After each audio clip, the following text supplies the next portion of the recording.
Sí.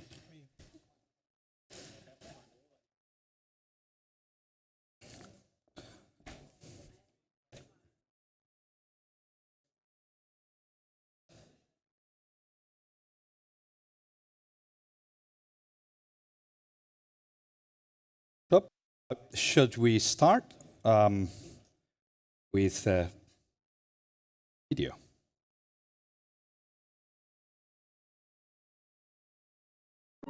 Humans were using boats before we invented the wheel. For nearly 10,000 years, we harnessed the world's rivers, We're missing the lakes, and voiceover. oceans for transport and trade without leaving any carbon footprint. However, within just 200 years... 1 second. Yeah. Humans were using boats before we invented the wheel. For nearly 10,000 years, we harnessed the world's rivers, lakes, and oceans for transport and trade without leaving any carbon footprint. However, within just 200 years, steam and combustion power turned the marine industry into a major contributor of global carbon pollution. We urgently need change. Fortunately, electric-powered boats provide us with a cleaner, quieter, more sustainable solution. And that's where we come in. IEMA is a non-profit, industry-backed association with a clear mission to effect a real and lasting decarbonization of the world's waters. We bring together innovative companies, municipalities, and government authorities to collaborate, share knowledge, and solve problems. In short, we advocate on behalf of our members to accelerate the entire electric marine industry. Contact us if you're interested to learn more. Together, we can help preserve the vital resource of the Earth's waters and embrace a cleaner, brighter future for all. Good afternoon.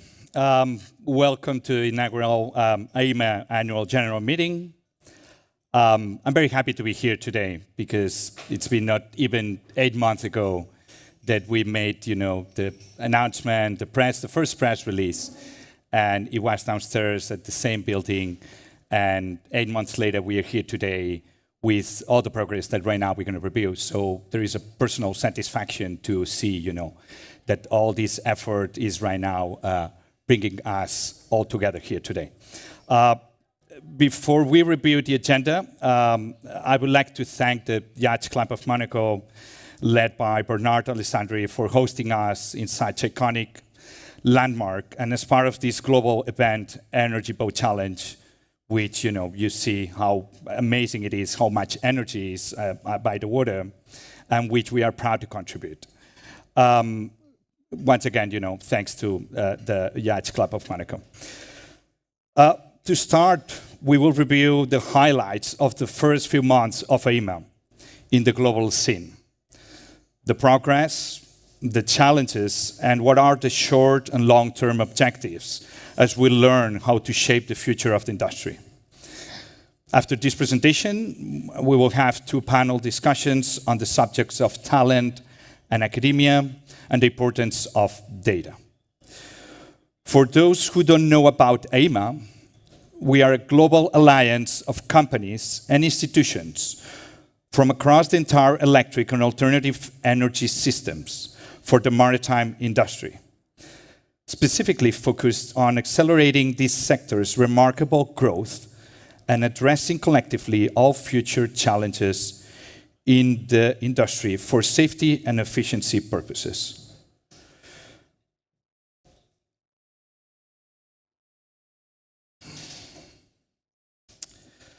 IEMA was launched in September 2023.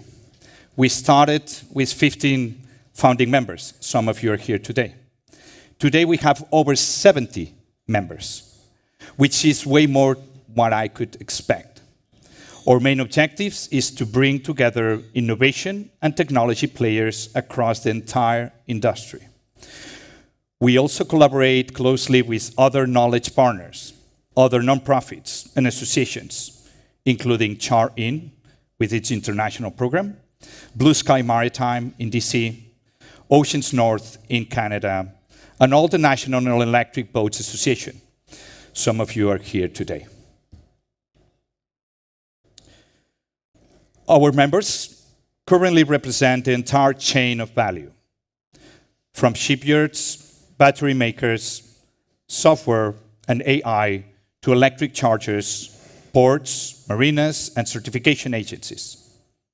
Whether you're a public traded company or a pre-revenue startup, all we are interested is in your capacity of innovation for design and brain power. IEMA is the place to be for anyone interested in what's happening in the alternative power maritime industry. Let's talk about our membership. We expect to reach 100 members by the end of 2024 and 150 members by the end of 2025. Let's say that it's not about the quantity, it's the quality. We need cross-representation on each one of these key sectors. And the rule of three. If we don't have a minimum of 3 right, proper competitors, we cannot say that we represent that segment. Currently, with special attention to service and public transportation, ferries and water taxis, shipyards and operators, and fishing sectors.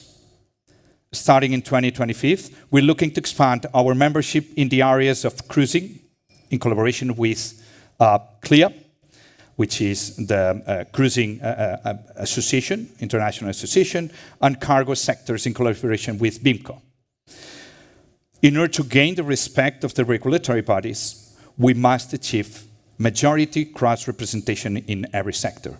I'm going to repeat this, a few times because this is one of our mantras and main objective. Being part of IEMA is a continuous benefit in our members and their interests.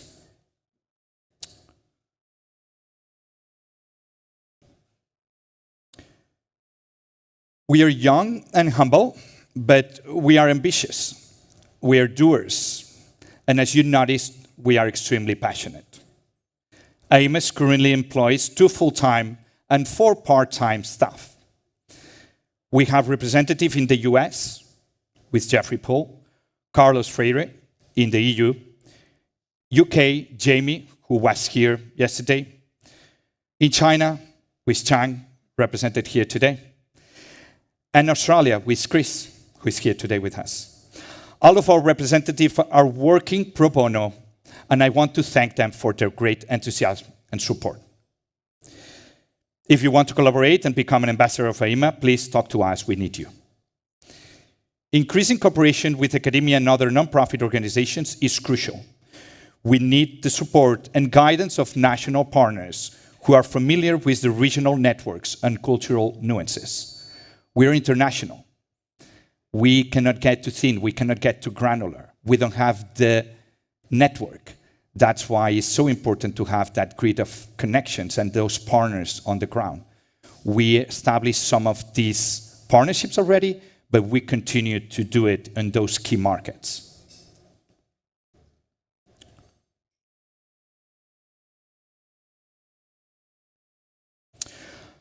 Our focus is mainly in the markets of US, Canada, EU, India, China, and the South Pacific, with South Korea, Japan, and Australia.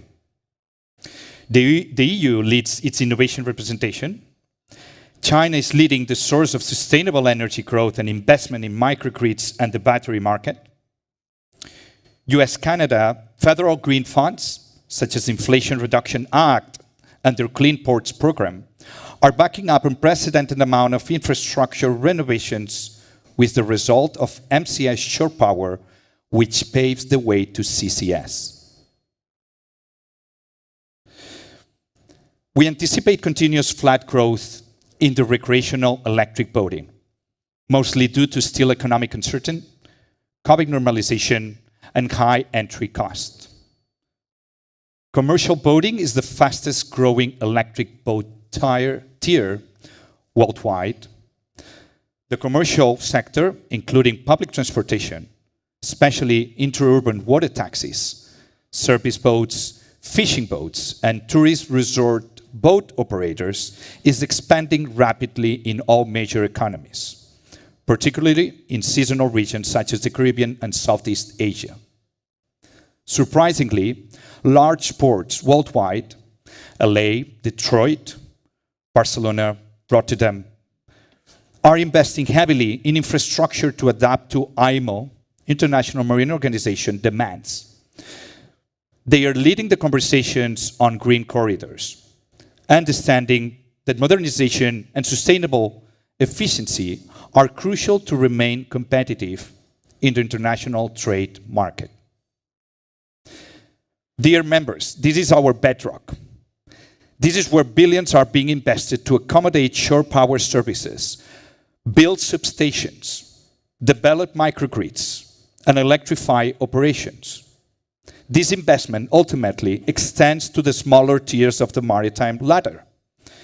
We are partnering with International Association of Ports and Harbors, Port of Barcelona, Port of Miami, Port of Pensacola, and other major ports mentioned previously. They have the capital. They are the landlords. And they are the big players paving the way. Most importantly, they're all looking to implement your technologies. We need them as much as they need you. Looking ahead, let's review some of the real and potential challenges ahead for the electric marine sector. As we mentioned before, recreational market growth is expected to remain in single digits or negative. Reticence from some of the electric utility industry to comply with municipal and state compliance regulations. Outdated grid in many countries requires the consideration of microgrid solutions. Elections in the US and Europe could slow the course of progress for a period of time. Betting the biofuels as an alternative. It's been pretty common conversation among IEMA members. And in the event that we could use, that biofuels will be, available, although the main question is the production, which at this point is, let's say, almost inexistent. It accounts for less % of the global fuel tank production. And the event that we could use food crops to produce, our industry would cop up the majority of the fuel as they will pay the top price barrel. So if you come across this opposition, don't let the smoke and mirrors distract from the true reality. There are no alternatives. As a civilization, we must replace fossil fuels and combustion engines in order to survive. Dear members, on a personal note, I urge you to consider stepping in your collaboration in production, maintenance, and customer service. Things might get financially tight, and you are spreading globally. So it's time to rethink how you're deploying your production and distribution facilities. You can share costs, concentrate activities, and pool skilled labor, hoping tomorrow, during all closed sessions, we can brainstorm together.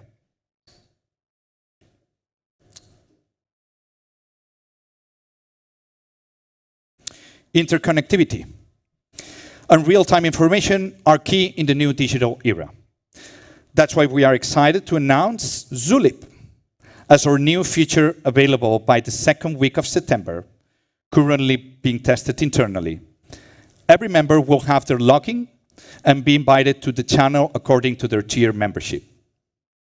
We encourage you to participate actively. Terms and conditions will be provided in the invitation email. This platform will be the place to ask peers about technical questions, the best vendors, or talent recommendations, and it will be the first of its kind in the industry. A true statement about communication and connectivity. For our corporate members, we have finally found a way to facilitate those internal monthly conversations and provide it through a synchronous management platform. We had so many difficulties to loop in our Asian members and West, US members on crazy morning hours. So finally, it seems that everybody will be able to collaborate, at their own pace. This will be key to our secretariats at ISO and other regulatory bodies, and speed up our future publications. So, what are the objectives of the next 12 months? Consolidate our mission, cross-representation power, international policy strategy, and impact. Consolidate our mission. While we all share the common goal of decarbonizing the world's waters, we must continuously define and refine our mission boundaries to ensure alignment with our charter and representation of our members. This ongoing review will keep our mission statement true and impactful. The second one, cross-representation power. I've emphasized many times in one-to-one conversations the importance of cross-representation. Without it, we cannot gain the legitimacy needed to lead the industry. By joining IEMA, you're contributing to the protection of enhancement of the category and acknowledging that this is more than just a movement. It's about replacing an outdated, unsustainable model with one that is more profitable and forward-thinking. Third one, international policy strategy. This is probably the most challenging objective. Each market has its own agendas and energy roadmaps, making it difficult to unify them in a single action plan. This complex and costly exercise requires time, allies, and an understanding of cultural nuances and geopolitics. With guidance from ocean advocates, lobby agents, and energy experts, our first goal is to identify common and overlapping measures implementing by these markets. We're starting to visualize our strategy, especially towards large infrastructure projects, along with the ports being members already, and carbon tax credits policy adoption. The fourth one, impact. The most abstract yet crucial objective. No association or foundation can achieve its goals without proving and tracking impact. Can we demonstrate that our actions are reducing global emissions? Can we measure the impact of partnering with YCM on the future skilled labor force? We need data, time, and collaboration from all of you to measure these indicators. This will help us convince the public of the benefits and attract high net worth individuals to support our cause. Before we jump into the panelists, I would like to recognize the team's dedicated passion, our team. I want to acknowledge the pro bono contributions from our representatives, board of directors, and all the collaboration who believe, and all those collaborators who believe in this mission. They understand that it takes everyone's effort to bring it to life, and more importantly, to make an impact.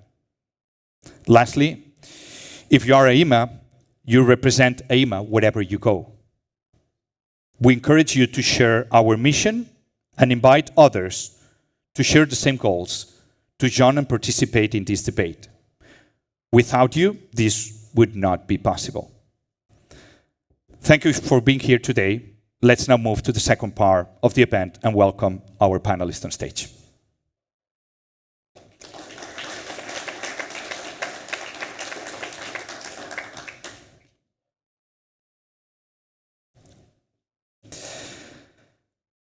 Talent, academia, and the future of the professional landscape. What are the evolving skills and competencies needed in the maritime industry? What will be the strategies to attract and retain diverse talent? How to continue the collaboration between industry and academia? Our goal is to explore how we can prepare and empower the next generation of maritime professionals in a rapidly changing environment. Before we dive into our discussion, please welcome our panelists, Sue, Giz, and Chris.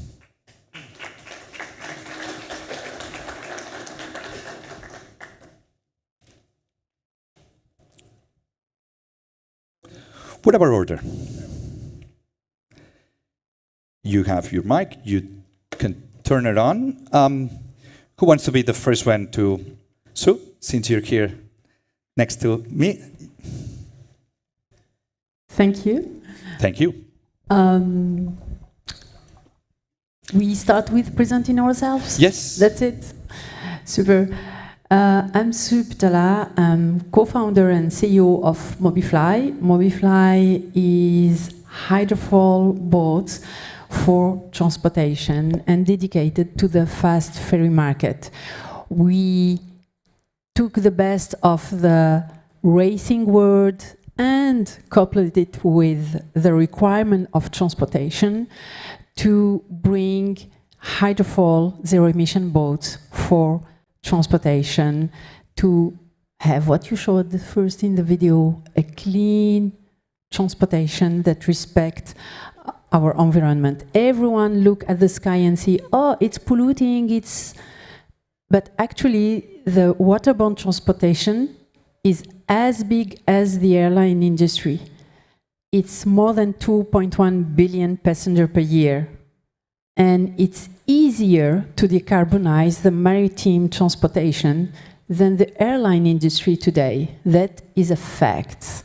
The technology is here, is ready. Of course, there is some hurdles, legislations, etc. But it's today available for the market, and we see today the market demand is huge. What we need is to organize, and you talked about talents. We need to bring the best talent within our companies to go faster in these marine decarbonation. Thank you. Thank you. My name is Jesse Makkonen. I am working in Kempower as a segment owner of Marine and Ports. Kempower is a charger hardware provider. We are providing DC fast chargers for different kind of segments. And of course, as Adria mentioned, that the marine industry is one of the main segments that we are focusing on. Kempower is a stock-listed company from Finland. We are focusing to provide very fast charging solutions for different applications. If you're looking outside the window, you can see, for example, our chargers in the pier. So we are providing those to our client, Aqua Superpower, there. I think that's all. Thank you.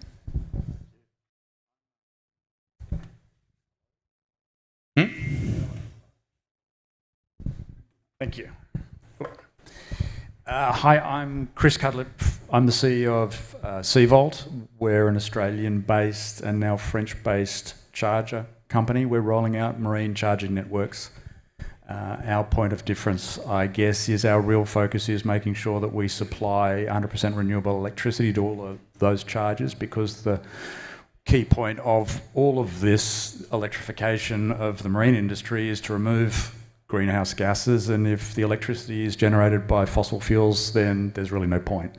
So our push, our particular push, is to make sure that that electricity going through our chargers is 100% renewable, and that lets us get involved in microgrids, as Adria has mentioned, and constructing microgrids of solar in Australia to feed those chargers, and particularly in the region that we're operating in at the moment, which is Southeast Asia and the Pacific.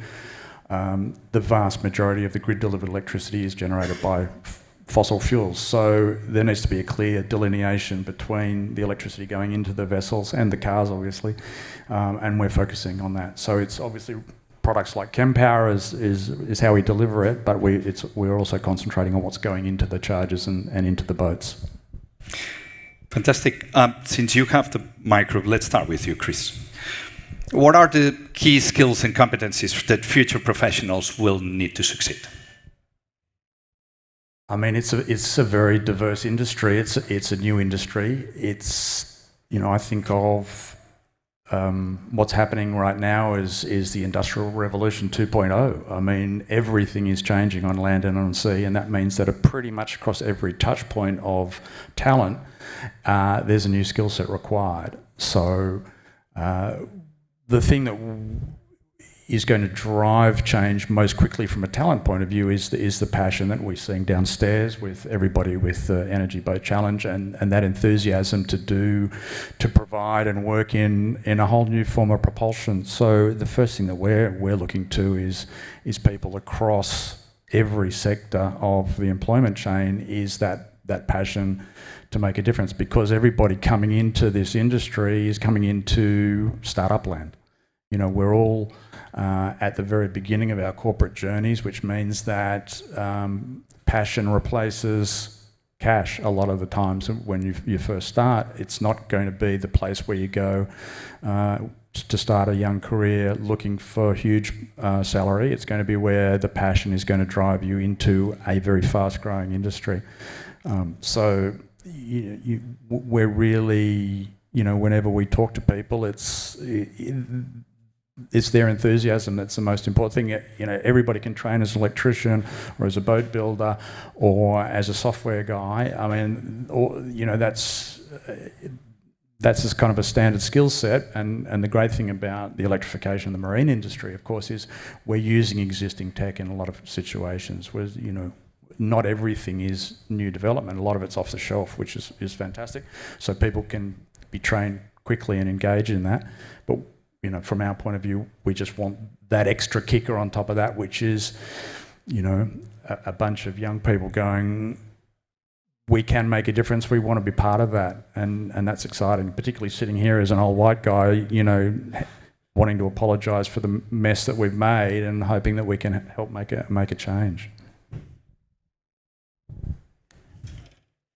Very good points. And I want to add there that of course there is now as you mentioned, the big revolution ongoing, and I think last time it happens when the boats changed the steam engines to diesels, and of course these changes cause a lot of challenges that need to be tackled. But I think the motivation to understand the real needs, that the challenges of the industry, and then of course the curiosity that this change is causing there. So you really need to have this like a fresh and open mind to come to the industry and really start tackling those problems. And of course for that you need a lot of different backgrounds. As we need the electrical engineers, we need the naval architects, we need the software engineers. And all those peoples need to work together. And I think that's a very, very crucial point for the companies, that how we are able to get those talented minds to our companies and get them to work together.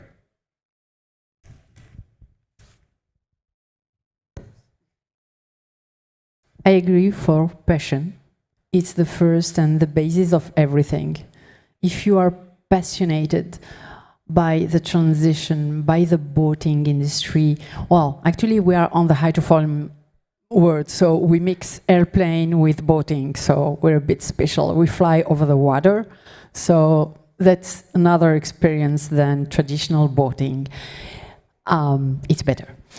But for the talent, we expect also people that are able to bring their talent and their passion and to contribute to a better world. Curiosity is a key, but also the willingness to think out of the box and be capable of taking what we do today at Mobifly. We take also processes from the automotive industry, from the airplane industry, to have our industrial platform.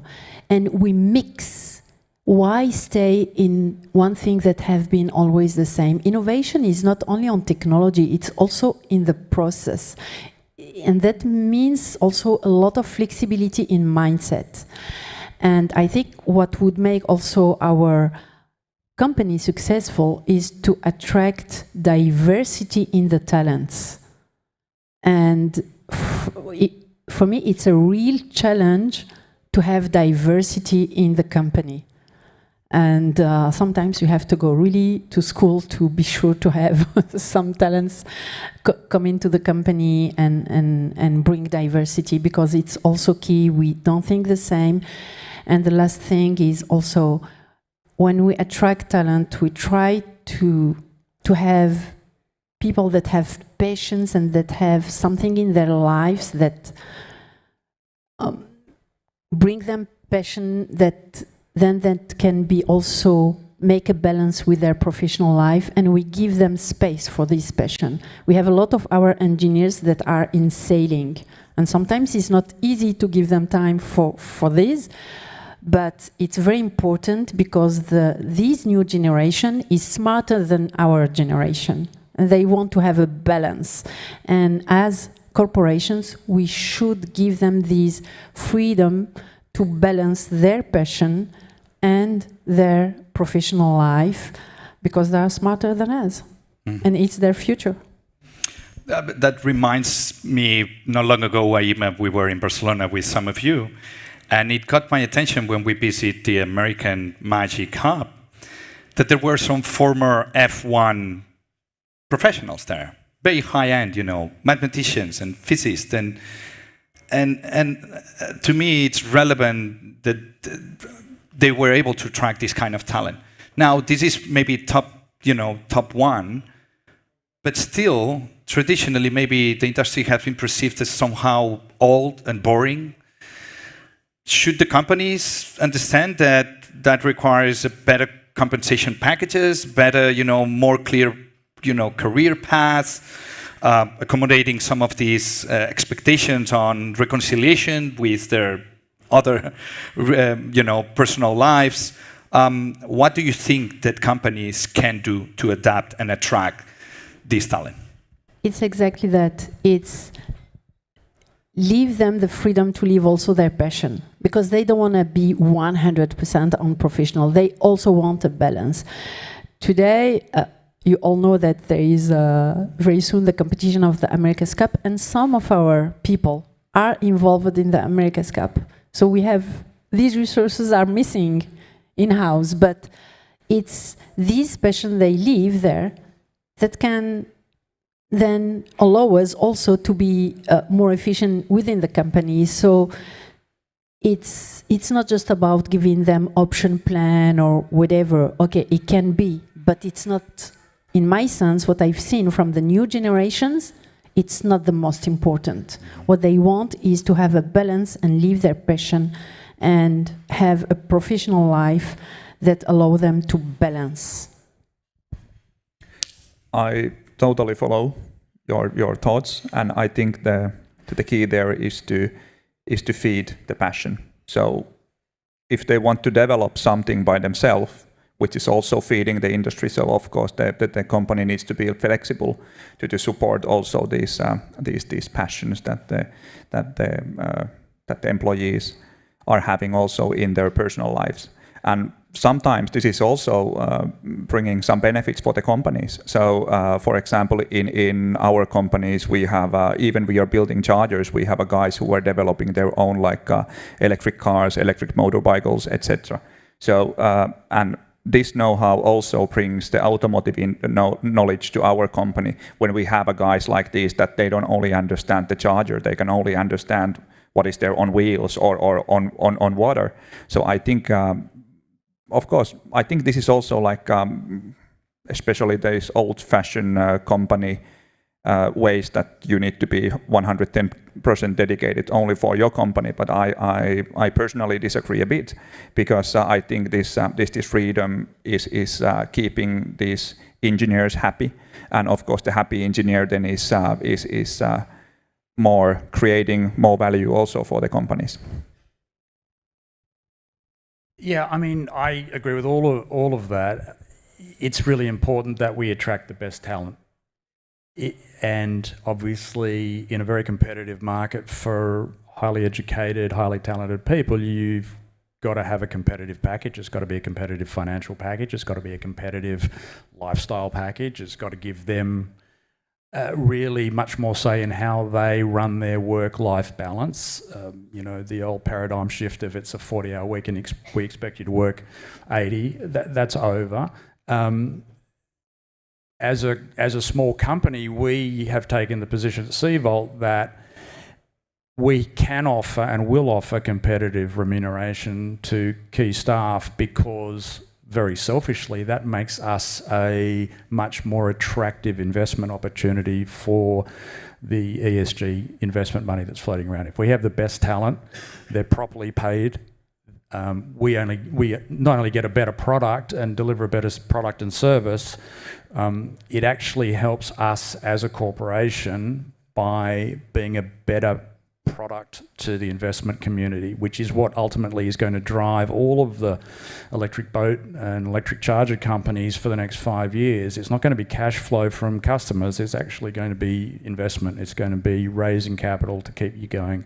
And so to do that, instead of having a couple of passionate older people at the top of the company telling everybody how good we'll be, we have really, really good young staff that are delivering every day, and that actually rounds out what our offering is as a company.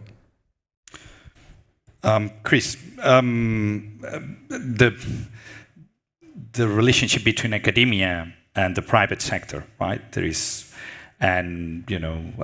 people that think that they should be working under the same roof, and some people believe that we should leave them alone to gain the critical thinking and the skills and the mindset to allow to actually innovate the day of tomorrow.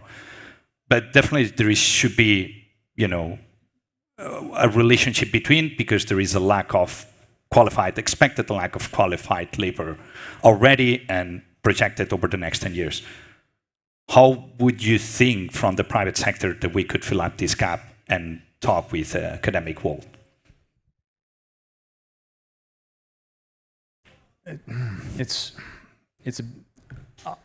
I actually think that talking to academia and getting them involved in at this sort of level, I think is important. But I think the interesting thing with this generation of students is they are not finding themselves constrained by operating in the academic bubble. So even the PhD students that are developing new ideas are very engaged with the commercial sector, because they have to be. And so I find that we're getting more engagement with academia from the grassroots, from the students themselves, from the younger doctorate students and people like that who are coming to us, or companies in the sector, because they've sort of leapt ahead of the old thinking that ties academia to the old ways. And I think there's a big part of everything that we're doing now is let's throw out the old models. The old models are busted. They don't work anymore. What's the point? Where everything has got to happen so much faster than the traditional ways have allowed it to happen, because, to use Stephen Hawking's line, there is no planet B, and everything is dire now. The tipping point's been reached. The global warming issue is so extreme. And the younger generation is feeling that so passionately and desperately that they are actually leaping outside of the old paradigms to come and have the conversations and pitch ideas and just use social media and modern technology to break through the barriers that we were used to be stuck behind. So it's actually very enabling for these ideas to percolate out much more quickly than they have in the past. I mean, I don't know what you're all are finding in your different parts of the industry, but certainly for us, we're getting approaches all the time where people just go, "I got this crazy idea. What do you think?" And we can go, "Well, yeah, let's talk about it. Bring that to the fore." They're still within academia, but they're not waiting for the sort of formal processes to happen. So I guess that's what we're seeing. Mm-hmm. GC, as a public traded company on the north, do you talk with academia, or you refrain from those actions? I think that's a very, very valid point, because if we are thinking e-mobility as an industry, it's a very, very new industry for the whole world, and there is only few universities, for example, where you can select as the e-mobility as your major subject. In Kempower, our approach is that we are now opening, or actually, we opened these project research development centers with 2 universities. One is in Finland, one is in US. And the motivation why we wanted to do that is that there, for example, now when we are getting a new electrical engineer to our company, they don't know all their know-how, what is the e-mobility, what are the challenges there. But when we are able to go and educate them already during the university years, they are more mature for the industry when they are joining to our company. And that's why in Kempower we are seeing that's a very, very big benefit to develop these strings to the universities, for example. And then, of course, what the universities can also do is this long-term development. So they are not focusing today; they are focusing on tomorrow technologies, solutions, and some of the developments they will fly, some of them won't. But I think it is still a very, very good thing for the industry that we are able to train and educate these dedicated guys for the dedicated industry sectors. So in Switzerland? In Switzerland, we have the chance to have very, very good university system. We have the ETH Zurich, we have EPFL, and with the universities are investing a lot in innovation, and that is definitely a chance. And they work a lot with corporations also to develop more projects and try to involve students since the start in the project. And what we do, I mean, in the hydrofoil world and hydrofoil for transportation, zero emissions, there is no expertise and no experience of the industry that they can be shared by the professors and the academia. So the academia is also interested in working with the companies like Mobifly to also improve themselves, the field, and have it, and try to develop also the field with the students. But for today, it works on projects, shared projects, internship.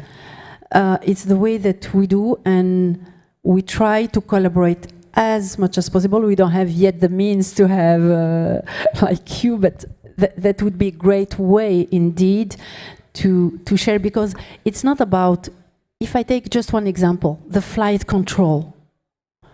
The flight control of the boat, it's of course software, but it's a software that is linked to navigation. It has been inspired by the drone industry, so it's not something that you can find in a book today, and it's really at the early stage. So we have developed our flight control since now almost 15 years in the racing and in sailing, but you know, we cannot find a student that knows about flight control system.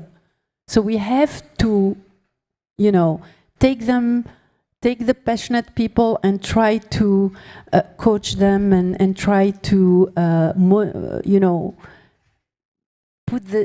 we have to teach them the skills. We cannot just take them from the academia. That is the issue. So we have to invest in the people that we want to grow with us. Yes, no question. Quick. I was with my nephew the other day, and he's, you know, low 20s. He have 3 jobs. He's a developer.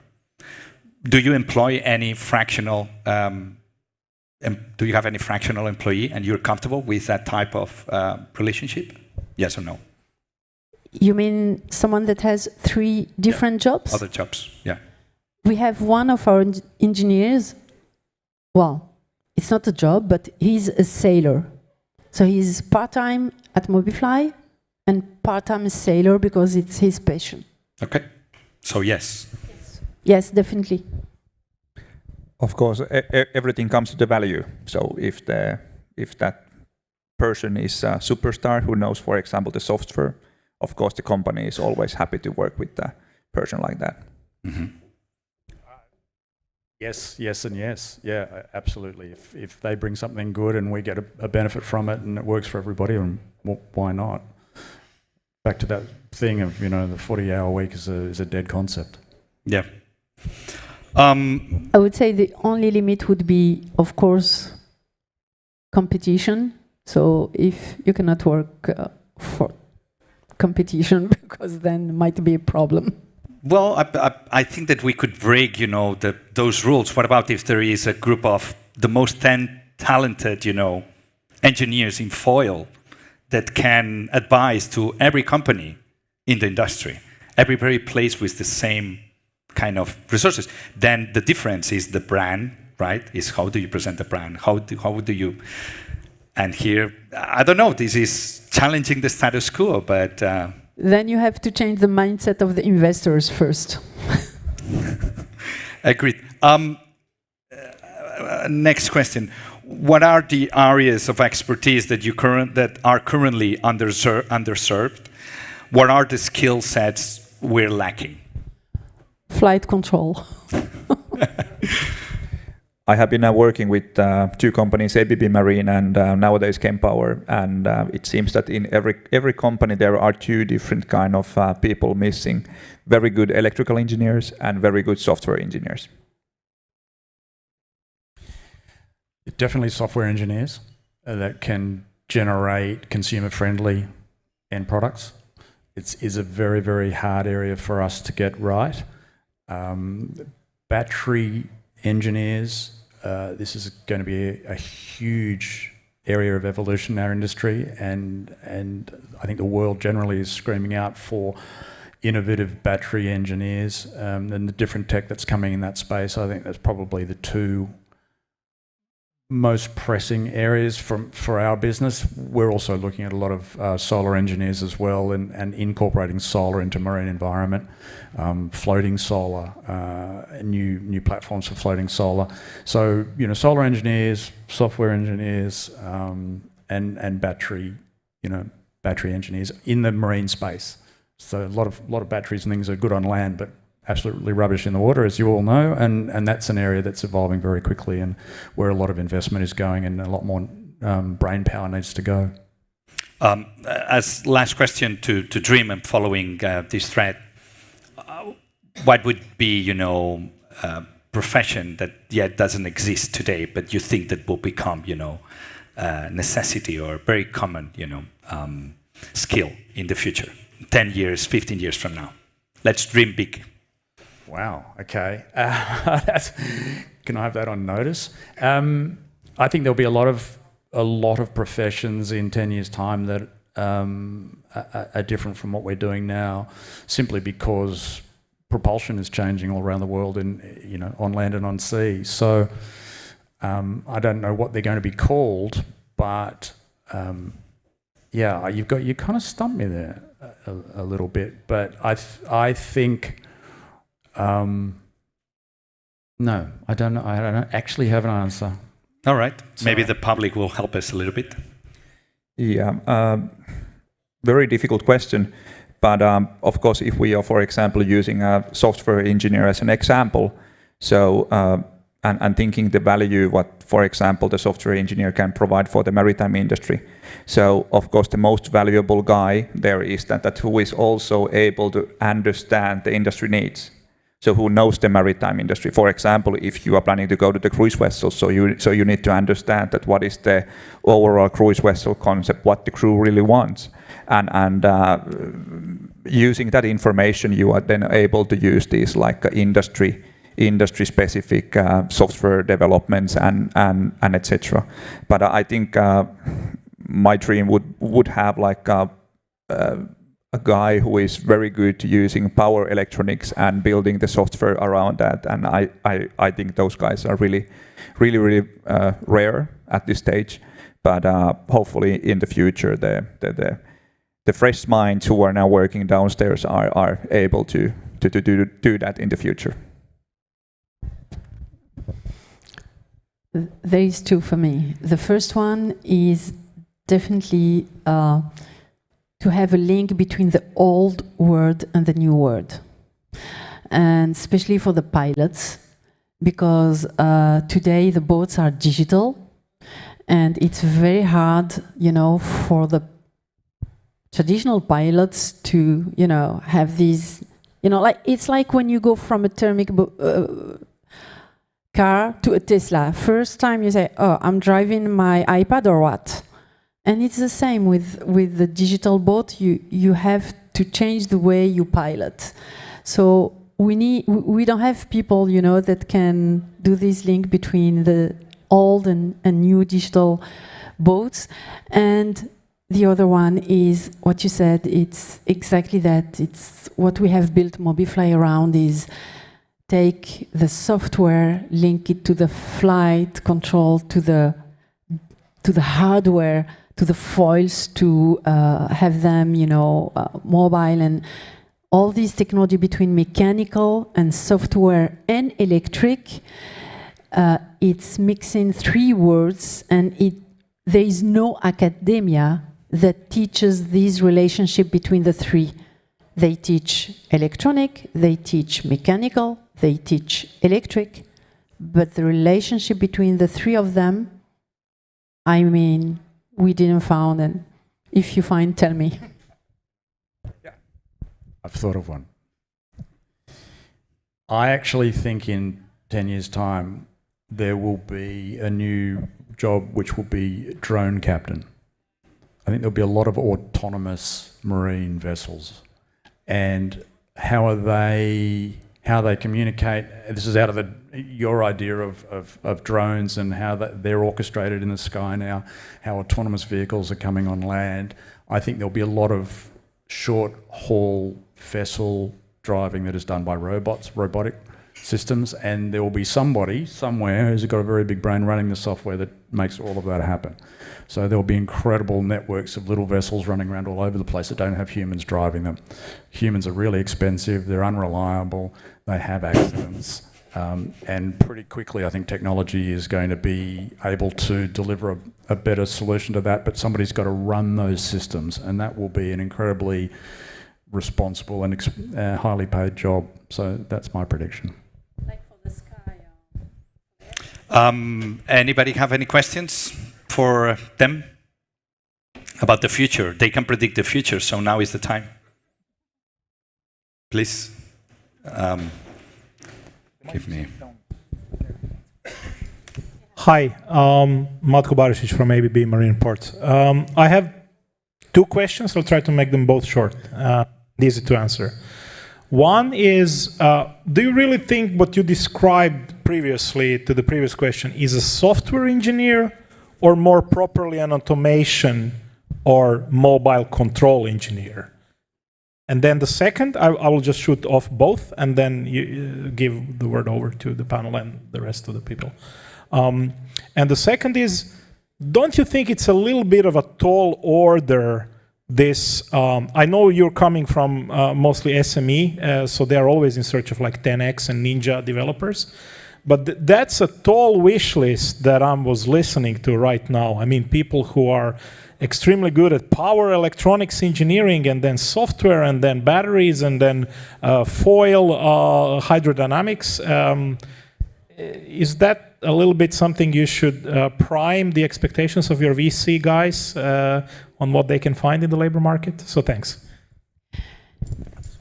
You need to be good in one thing, at least specialist, okay? But then what makes us good, what is to link all this.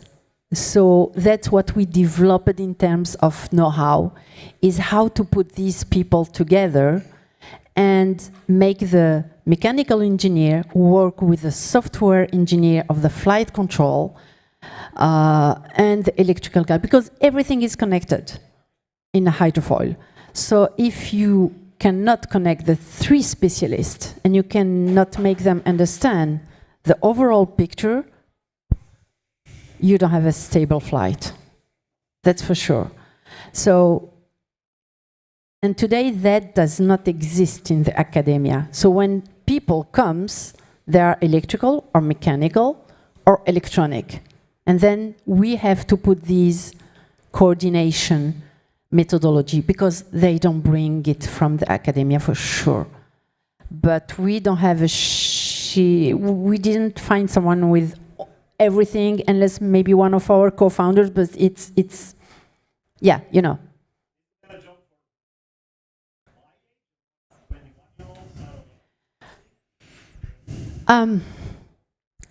We cannot just have people or I'm comfortable. I'm not 21. You can double and more.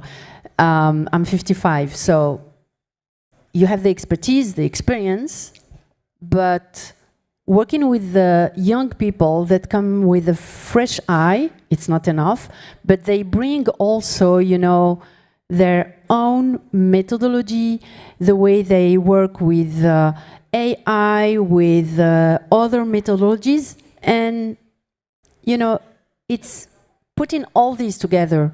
And then sometimes they come with a fresh idea, and then the experienced people say, okay, you know what? Might work, but my feeling and my expertise tell me that you might encounter these issues on your road. So test it, but take care of this. And we're here to help them improve. And we're here also to help them grow with us and with the company, and that's our future. And we cannot be just seniors. We also need to prepare the next generation. Yeah, I can add to the software question that, of course, there is a lot of different kind of softwares, and if we are using very rough, like or dividing the software for example, software for the autonomous vessel, for example, that is one thing. But then, of course, one thing is like I think more like a software engineer for the automation, who is then able to integrate different kind of parts together. And then answer to the second question is that of course when you are graduating, so you cannot be understanding new very complicated system. But I think then the passion comes to the case that more passion you have, so then you are able to learn new things. If you are doing software now, but you have a high motivation, so maybe you can self-educate yourself to the power electronics, and that then expand your thing. For example, my major in university was industrial engineering. But then I started to travel almost 5 years around the world, and now I'm like self-made electrical engineer for the microgrids. And I think that's the passion. That university is only giving the tools, and I think the rest of is up to you. So where do you want to go, and what do you want to learn? Excuse me. I agree 100%. The only thing when we hire someone from the university, we just are sure that is someone that can learn something because he has a degree, so that means that he has an ability to learn. That's all that we have.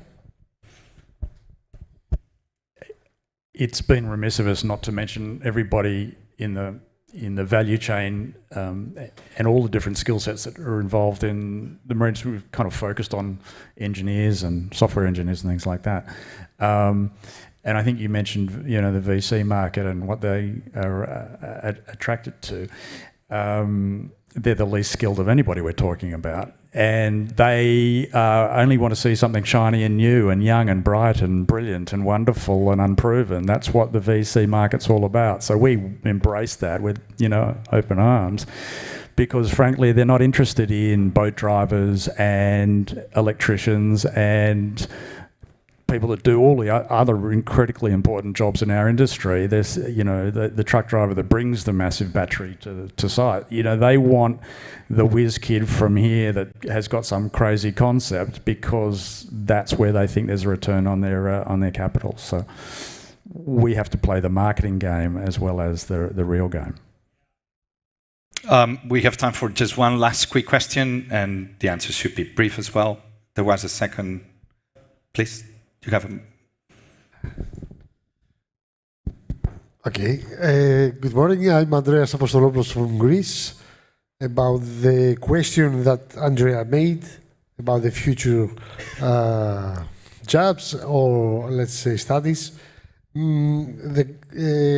our colleague here from ABB maybe will laugh. Give my regards to Aero Lechtovara, my friend. Okay. But from my experience, from my country, I came from Greece. Naval engineers or naval architects, I don't know how are you calling them in your country, they don't know nothing about propulsion systems, but also from power energy systems.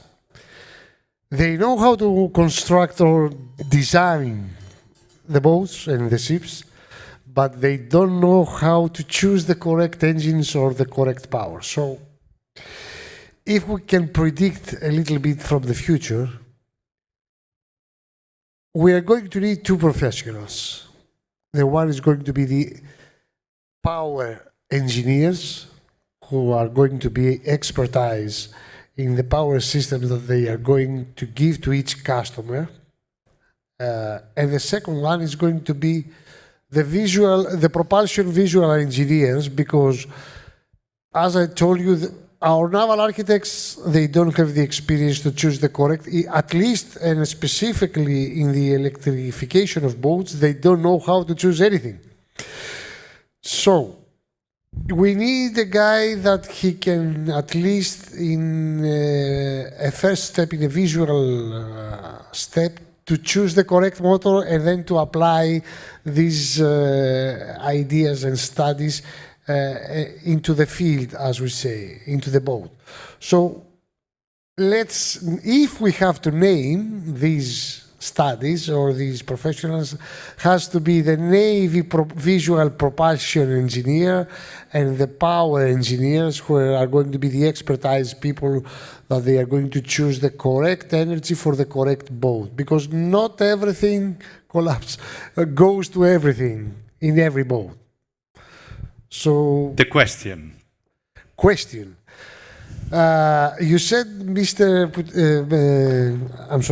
Poutalas, you said that you have take the designs and the studies from flights in order to construct the MobiFly, correct? For the flight control. From the flight control.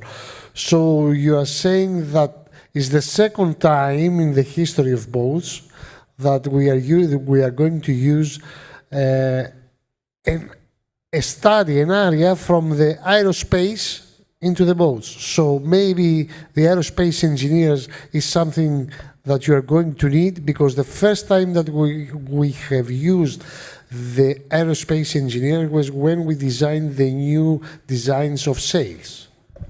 Now you are saying that is the second time. So maybe the expertise that you need is the aerospace engineers?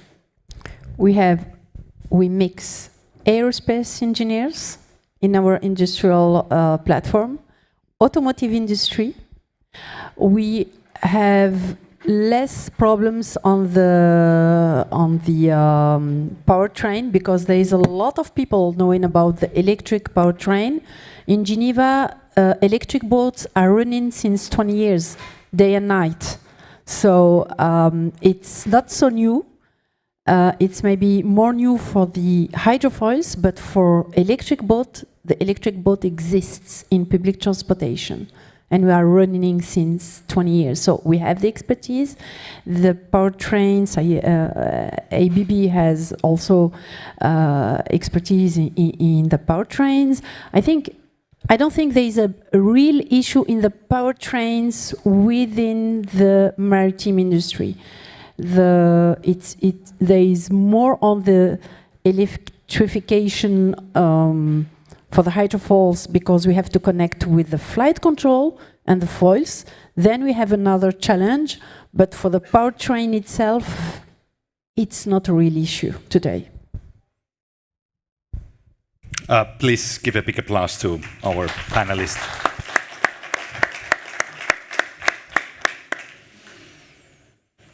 Can we take a picture with them?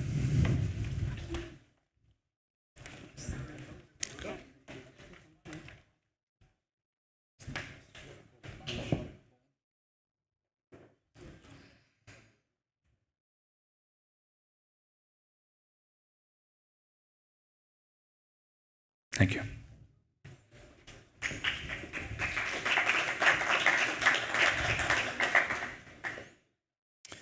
Data, information, and the IEMA Blue Terminal.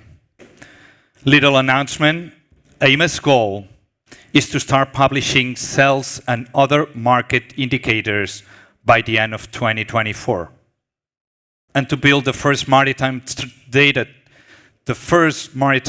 terminal to calculate real-time scores for safety and purposes, for safety and performance purposes. The vision is clear, although big questions arise in terms of cybersecurity, antitrust, and what kind of data is relevant and for whom. Our panelists have and will share their insights on what data is needed, how to prioritize it, and what gaps currently exist. Before we dive into our discussion, please welcome our panelists, Bas, Nathan, and Ollie.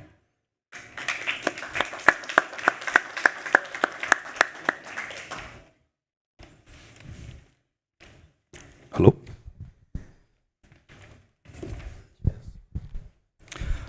Nathan, you want to start? Quick introduction. Yeah, all good. Yep. Good afternoon, everyone. Yeah, I'm Nathan Steele, CTO of Seabird Technologies. We're an early stage startup developing marine technology. We're going a few years now. You may have come across us. We're known for having developed the all-electric foiling race boat, the Racebird, which will be racing here later this month at the next E1 GP. Actually, linking to the panel you had just now on the team subject, yeah, similar to Mobifly. You know, we've got highly experienced, highly specialized team from automotive, aeronautical, motorsport, particularly in Formula 1, Formula E. And what attracts them is obviously all the kind of cool, shiny stuff that we're working on. But I think they, like we do, all of us, see the opportunity in the marine industry. So all of that expertise from other industries being applied to marine. So with that team, our main focus these days is on electric propulsion systems. So everything from energy storage, power distribution, all the way through to propulsive units. So we're trying to develop that in a scalable way so that it's targeting everything from leisure through to commercial. Bas. Thank you. So I'm Bas Edmonds, work for a notified body, HPI Verification Services, and we're accredited to the Recreational Craft Directive and the Pressure Equipment Directive. Those two don't seem to go hand in hand, but as we have pressure vessels coming on board hydrogen boats, the two are starting to work much better together going forwards.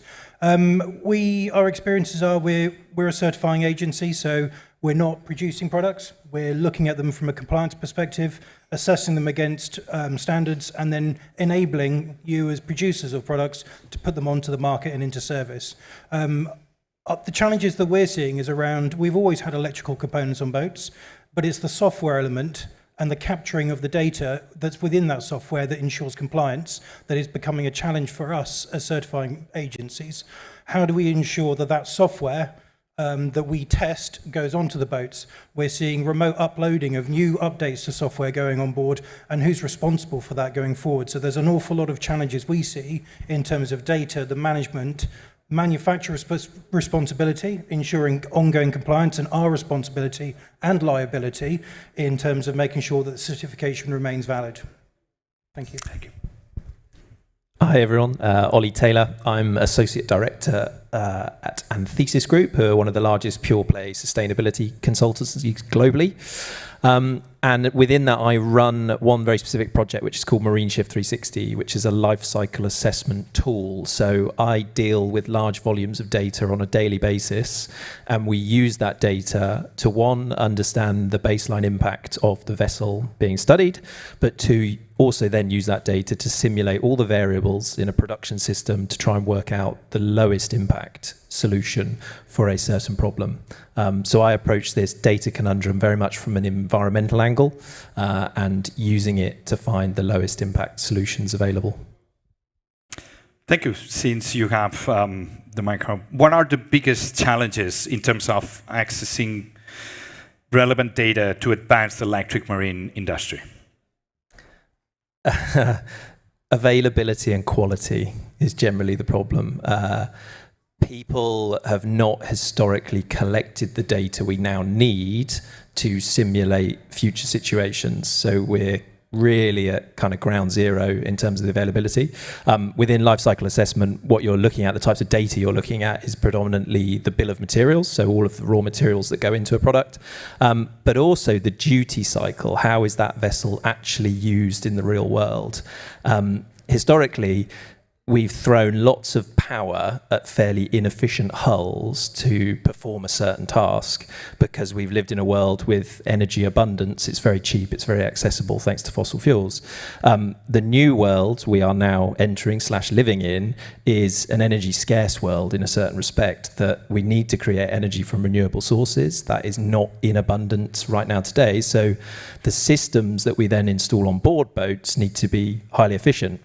But we also need to understand how the boat's used, because we've kind of been lazy in our design potentially around just throwing lots of power because that was the easy thing to do. Now we need to work out how a vessel is used, and then you create a solution that is optimized to that use cycle. Again, duty cycles not widely available, so it's something that we constantly work with Nathan and producers like those guys to really help quantify that problem and then create solutions that are lower impact. Bas? What are the biggest challenges in terms of accessing, relevant data to advance the electric marine industry? It's going to be quite difficult to link that to the certification world, I'm afraid. What we're seeing is effectively manufacturers making an awful lot of decisions without a standard to back them up a lot of the time. And it's those decisions, they're capturing the data as they're going along, but for no real understanding of why they're doing it. And I think that's the biggest challenge. And as the standard evolves, and as the standard comes out into place that we can use to certify a piece of equipment, the manufacturer may have not captured the right data at that point. And it's very difficult for them to backtrack that once they've put that product into market and the standard overtakes the product. Yeah, I guess just to echo what Ollie and Baz just said there, I mean, in a nutshell, there's just not a lot of it, period, which is unfortunate. So coming from the angle of a startup trying to develop our own products, clean sheet designs, you want to be data-driven. There's just not a lot of data out there. So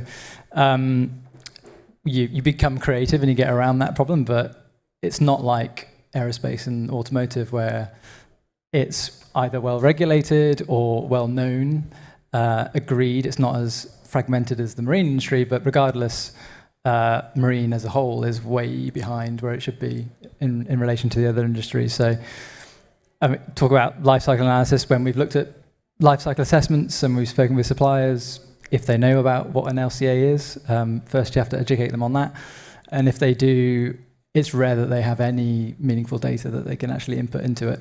And then from a duty cycle perspective, I mean, a lot of OEMs just don't know how the boats are being used. So it's a bit of guesswork, which isn't great when you're trying to make something that's efficient and not oversized, not overspec'd, which, as Ollie said, a lot of these boats probably around here are using way more energy and have way more materials on board than they actually need. That's a good point.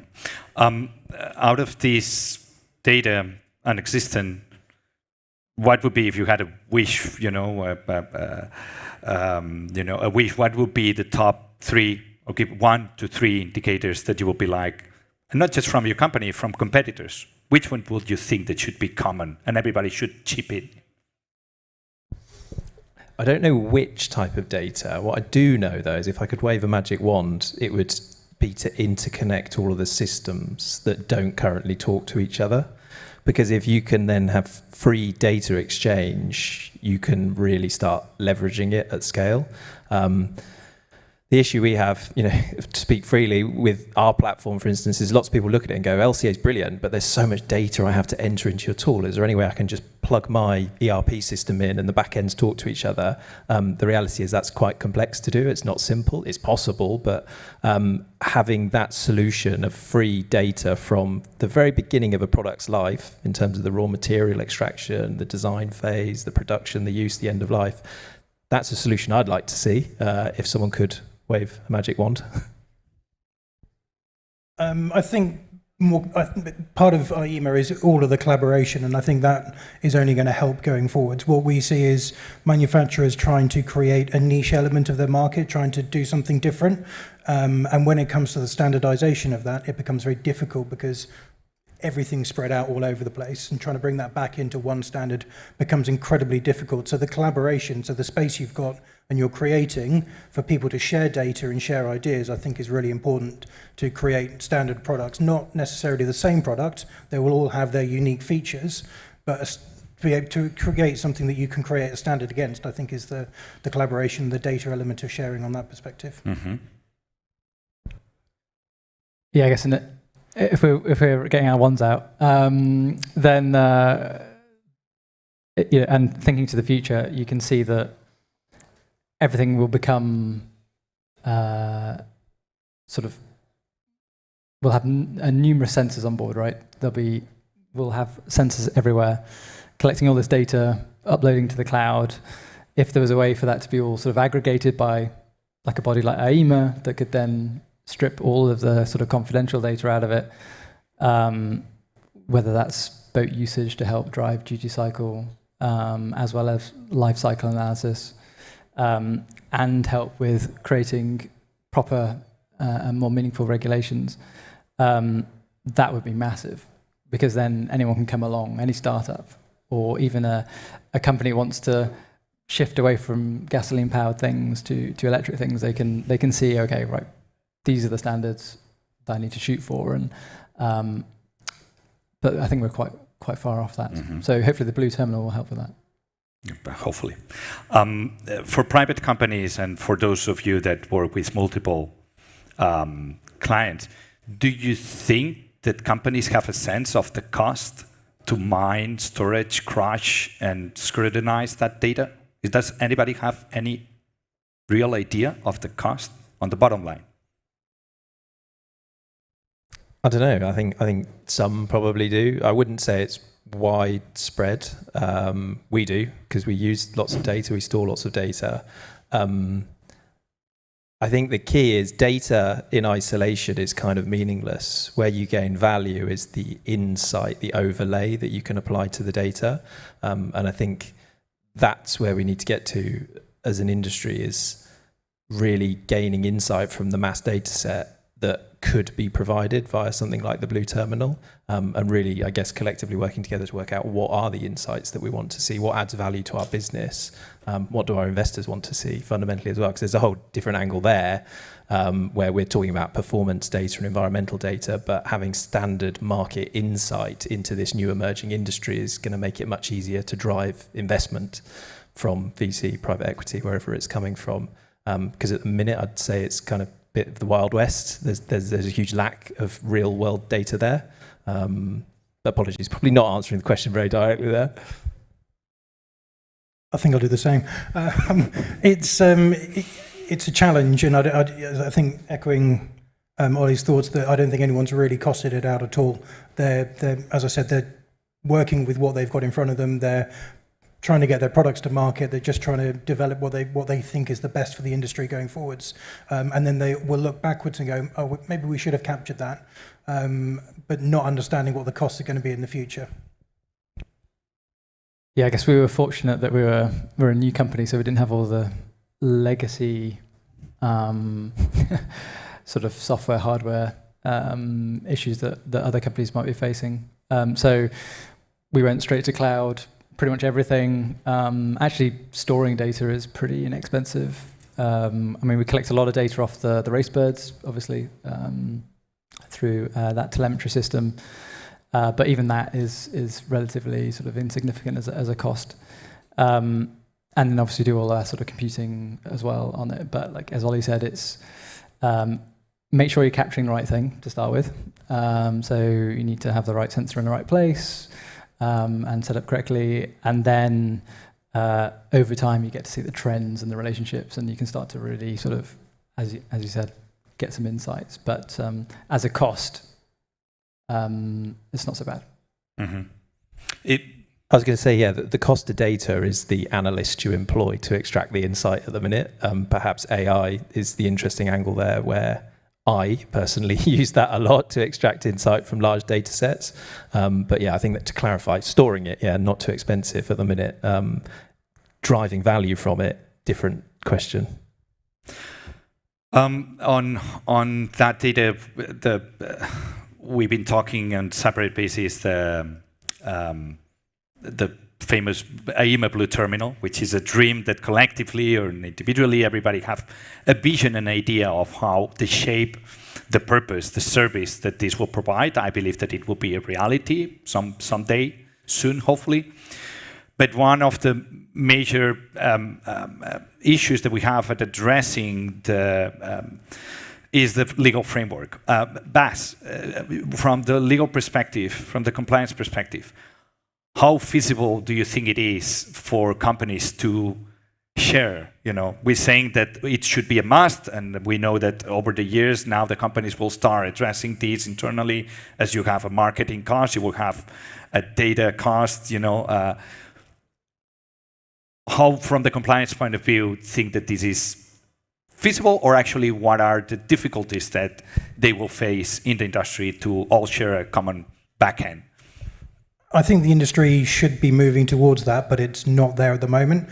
I think the challenge is, I mean, I'm signing an NDA probably with every client at the moment. There's not an awful lot of sharing feeling going on, and especially when you've got an innovative market where people are trying to find that niche element for their product, it's very difficult to encourage that industry then to share those ideas before it goes to market. And as I said, we're signing NDAs all of the time with different clients because they don't want to share that information going forwards. I understand. Do you find the same, I assume, from Anthesis' perspective? Absolutely. I think sustainability can drive competitive advantage in the marketplace. So no one wants to share their unique innovation until it's ready to be put on the marketplace. I think a lot of this question is linked to the way investors expect payback as well in quite traditional financial markets. Nobody's going to solve the climate crisis on their own in isolation. We are only going to solve it as a collective working together. So how we do that, I don't have the answer to that. I know that is required as a solution though, because each one of us doing our individual bit will not aggregate to the total solution that's required. So this industry operating in a pre-competitive way, if we can get to that place, is going to enable all of us to go much further together. Or at least that's what I believe. Mm-hmm. But yeah, I think everyone is signing NDAs left, right, centre, right, to try and protect their IP and their ideas. And I suppose a way around that is to at least agree some very basic things that people are willing to share that doesn't give any sort of competitive advantage away, even if it's like when you're, you know, whether it's a boat or a system on a vessel, tracking some very basic information, just like speed and location, assuming that's not private info, that can help to build up simple things like a drive cycle over time. You know, even with basic data like that, where a vessel doesn't have a transponder, so you can't get the data through AIS or whatever. Mm-hmm. So even some very, very basic data would be hugely beneficial and would sort of move us on a bit as a body and as an industry. Mm-hmm. I think I would say that there is a group where industry and manufacturers come together, and that is around the ISO standards working group. And I think you put up earlier on that engagement in those standards drives a uniform approach to solving problems. We do see industry coming together and trying to help write a standard that benefits everyone going forward. Yeah. Ollie, the famous LCA, right? You guys being an expert on that field, I believe that especially in the EU, they set parameters on, certain size companies, X amount of employees to disclose on. How do you think this will affect the smaller companies and emerging, industry? Yeah, legislation isn't something that we should rely on to drive massive change in this industry, is my honest opinion on that. All of the legislation you see in the European Union is currently aimed at kind of publicly listed companies who are in the most impacting industries, so things like apparel, food production, energy production, they're all much more regulated. Where it gets interesting, though, is things like the European Sustainable Products Regulation, which I talked about this morning briefly, which is part of this wider network of legislation, things like extended producer responsibility, CBAM, it all comes together under this one framework where the European Union are aiming to get people to disclose the environmental impact and kind of the end-of-life solutions actually is a lot of what this is aimed at for any product. And that will be tracked via a digital product passport. So again, it comes back to this data element of tracking a material from the start of its life to the end of its life, and then making the manufacturer of said product material responsible for the disposal cost. So people aren't just producing loads of stuff and putting it on the market and then they have no responsibility. It ends up with the end user to dispose of a product. So that sort of legislation will drive change in this space, but thinking that there's going to be someone saying, yep, these large polluting fossil powered super yachts are no longer, that's not allowed, that's just not going to happen. We probably, the bigger threat to the industry or the traditional industry is the social license to operate, and that angle where the generational shift in ownership is happening slowly, albeit slowly, where the next generation of vessel owners don't want to necessarily own it as an asset. They want to enjoy using it, and things like circular ownership, shared ownership, fractional ownership. And that generational shift will be the bigger push for the industry to really decarbonise.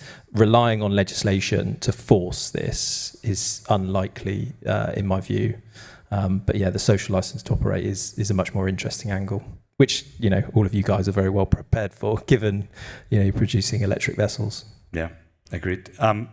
Nathan, from the LCA perspective, what would you think that it will be morally accepted to demand or to implement for IEMA members to comply and have those assessments available, you know, on a quarterly basis, on an annual basis, regardless the timeline? But is there should be a must or not? I guess we could start with at least a commitment to do one would be a good start. So if everyone, you know, if there was a charter that said, okay, we don't have one in place right now, but we commit to do one within the next 12 to 18 months, and then keep on top of it, and then as future products come out, they also come with an LCA. I think that's kind of reasonable, because it does take time to go through your supply chain, speak with all your suppliers, understand where everything's come from. As we said earlier, a lot of them don't have that data, so they have to go and do that work. Obviously, things like Marine Shift has a number of those parameters available already, which helps. But the state you want to be getting to is obviously people are doing it as they're designing their product, so they're making choices that are more sustainable. Because there are choices. There are, you know, there's a decision between cost and sustainability, and sometimes, you know, revenue outstrips sustainability, but people need to know what those decisions they're making are. A lot of them just make them anyway, whereas tools can help that. But I think we should all be aiming to try and do LCAs as part of as our sort of ongoing businesses. Nathan said, so that's going to be his fault now. Bas, the last question before we get into Q&A. You mentioned previously there is and there will be some, I don't know, issues, but definitely, you know, some frictions related to software mapping. Can you elaborate a little bit for us? Yeah, I think previously software was kind of ignored from the directive perspective, and the software is now starting to affect parts of the testing that we would need to do on board a boat, engine mapping, power management, simple things like starting gear, where it used to be a mechanical test, is now an electrical software test that we'd have to extract that software, assess it, make sure it's the same software that we tested. And similar with the Sally that we went out earlier on today, it's got 3 different engine modes that you've got. they're fully customizable. So when we're doing a handling test on a boat, we need to make sure that it's operating at its maximum power to make sure that the test is done in the worst case scenario. I don't think we're going to get to a situation where we've got the Volkswagen diesel emissions scandal. I think our industry is much more responsible than that in terms of these are safety elements. But yeah, there's the software side of it is really concerning from our side, because we need to understand what's being shown and presented to us in order to test it, in order to say that's correct and can be put onto market. So it's it's a challenging environment. And I think the previous panel was talking about more software engineers. We're thinking about getting a software engineer from our certification side of things so we can start analyzing software that's presented to us. Agreed. Any questions from the public? No? So please, one applause to this beautiful... Oh, sorry. Who was it? Oh, go. Sorry. I need glasses. No, I was not fast enough. Uli, you are working on gathering this data, etc. How do you imagine that we can, because I truly believe that you're right, we need to put a lot on common if we want to win the race. But we still have to face these old mindset of the investors and protect your IP and blah, blah, blah. How do you think, can we go, is there any system, blind system, when we can put our data and the persons that would contribute would have or would receive also, kind of insight from this? Because indeed we have a lot of data and it doesn't cost for having this data, but it costs a lot to us to interpret the data, to have the right decision.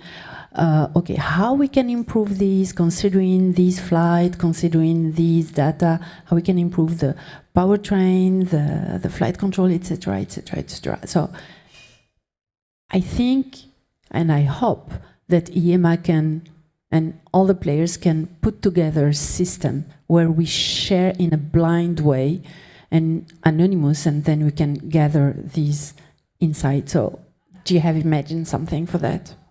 Yeah, completely agree. I think, not to steal Adria's thunder in the way this blue terminal might perhaps develop, the key element to that platform working, I think, is independence of the provider, that there's no bias or there's no commercial interest, and then everyone has a mandate to contribute, but what they return back is this anonymized data set that which drives genuine value. I think that's the logical solution for this sort of platform. The key bit is just working out what we want it to do, which data insight is the most valuable for the group. Building it from a software perspective, all that sort of stuff is infinitely doable. We do need a commitment, though, from everyone involved to submit data.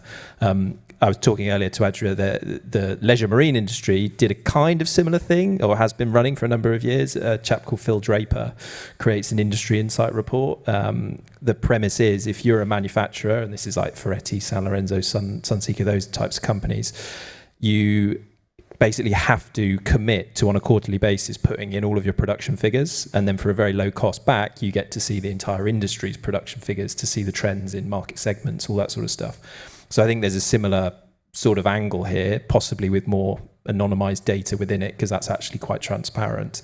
But that's the solution we need to get to. Or we need these very visionary investors. And an example I'd point everyone to go and look at is a project called Project Zero, which is funded by Foundation Zero. Vripak, so Marnix was here last year presenting it. And the owner, visionary owner, has committed to open sourcing every single system on board that yacht so everyone can benefit from it.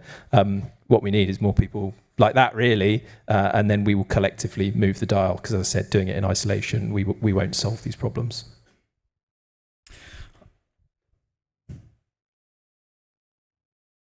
Hi, everyone. Name is Sam Pirovi from Codename Elixir. Couple of things, when we're talking about buying in and providing our data, every company here, I think, is very different. So the question is, what is that data that you're committing? That means different companies have different levels of buy-in, so it creates kind of an uneven playing field. I'm sure that can all be worked out. But I think the larger challenge, which there is a solution to, is how do you incentivize these companies to say, I'm willing to give something up, because not just it's for the greater good, but it's also for the greater part of my company as well, right? So we all have greater visions because we're in this economy, right? It's not all about capitalism, but the reality is a lot of that does play out. So if there was a system where the benefit of being in some kind of a closed loop and those people share that data and what they get ultimately by sharing is greater, and it could be access to the larger data, it could be a larger investor who comes in and says, I will seed you or I will help capitalize you. I think that's where you start to find ways that things work, because I, as an early stage company, say, I'm ultimately going to get more than I'm going to put in. And that's what an early stage company generally has to do to get their system off the ground, whatever it may be. So that's my 2 cents. I don't know if you guys agree with that. You started to tap into that. There's another company called Ocean Zero, who's a big investor in this space.